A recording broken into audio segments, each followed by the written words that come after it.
Humingi si Solomon ng karunungan. Nakipag-alyansa si Solomon sa Faraon na hari ng Ehipto at naging asawa niya ang anak nito. Dinala niya ang kanyang asawa sa lungsod ni David hanggang sa matapos niya ang pagpapatayo ng kanyang palasyo, ng templo ng Panginoon at ng mga pader sa paligid ng Jerusalem. Wala pang templo noon para sa Panginoon. Kaya ang mga tao ay naghahandog sa mga sambahan sa matataas na lugar. Ipinakita ni Solomon ang pagmamahal niya sa Panginoon sa pamamagitan ng pagtupad ng mga tuntunin na iniwan ng ama niyang si David. Maliban doon, naghandog siya at nagsunog ng mga insenso sa mga sambahan sa matataas na lugar.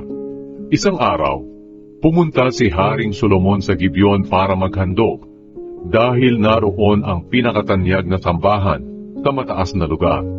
Nag-alay siya sa altar ng 1,000 handog na sinusunog. Kinagabihan, nagpakita sa kanya ang Panginoon sa pamamagitan ng isang panaginip. Sinabi ng Diyos sa kanya, "Humingi ka ng kahit ano, at ibibigay ko ito sa iyo." Sumagot si Solomon, "Nagpakita po kayo ng malaking kabutihan sa aking amang si David na inyong lingkod, dahil matapat siya sa inyo at matuwid ang kanyang pamumuhay.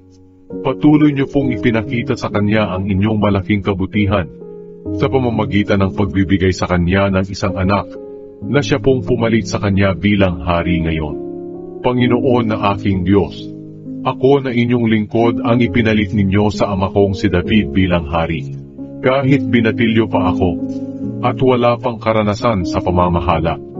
At ngayon narito po ako, kasama ang mga pinili ninyong mga mamamayan, na hindi mabilang sa sobrang dami.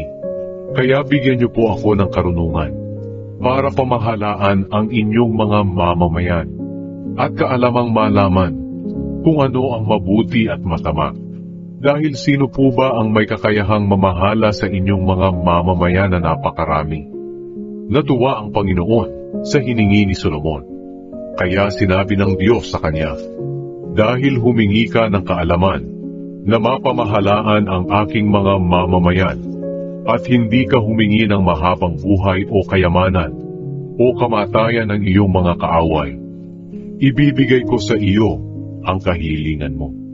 Bibigyan kita ng karunungan at kaalaman na hindi pa naaangkin ng kahit sino, noon at sa darating na panahon. Bibigyan din kita ng hindi mo hiningi, ang kayamanan at karangalan, para walang hari na makapantay sa iyo sa buong buhay mo. At kung susunod ka sa aking mga pamamaraan, at tutupad sa aking mga tuntunin at mga utos, katulad ng ginawa ng iyong ama na si David, bibigyan kita ng mahabang buhay." Nagising si Solomon at naunawaan niya na nakipag-usap ang Panginoon sa kanya sa pamamagitan ng panaginip. Pagbalik ni Solomon sa Jerusalem, tumayo siya sa harap ng kahon ng kasunduan ng Panginoon at nag-alay ng mga handog na sinutunog at mga handog para sa mabuting relasyon. Nagpahanda agad siya ng mga pagkain para sa lahat ng pinuno niya. Ang mahusay na paghatol ni Solomon. May 2 babaeng bayaran na pumunta kay Haring Solomon. Nagsalita ang isa sa kanila, "Mahal na hari, ako at ang babaeng ito ay nakatira sa iisang bahay. Nanganak ako habang naroon siya sa bahay. Pagkalipas ng 3 araw, siya naman ang nanganak. Kaming 2 lang ang nasa bahay at wala nang iba. Isang gabi nahigaan niya ang kanyang anak at namatay ito. Nang maghating gabi, bumangon siya habang natutulog ako at pinagpalit ang mga anak namin. Inilagay niya ang anak ko sa tabi niya at ang anak naman niyang namatay ay inilagay niya sa tabi ko. Kinabukasan nang bumangon ako para pasusuhin ang anak ko, nakita kong patay na ito. At nang mapagmasdan ko ng mabuti ang sanggol sa liwanag, nakita kong hindi siya ang aking anak." Sumagot ang isang babae, "Hindi totoo iyan. Akin ang buhay na sanggol at sa iyo ang patay." Pero sinabi ng unang babae, "Hindi totoo iyan. Iyo ang patay na sanggol at akin ang buhay."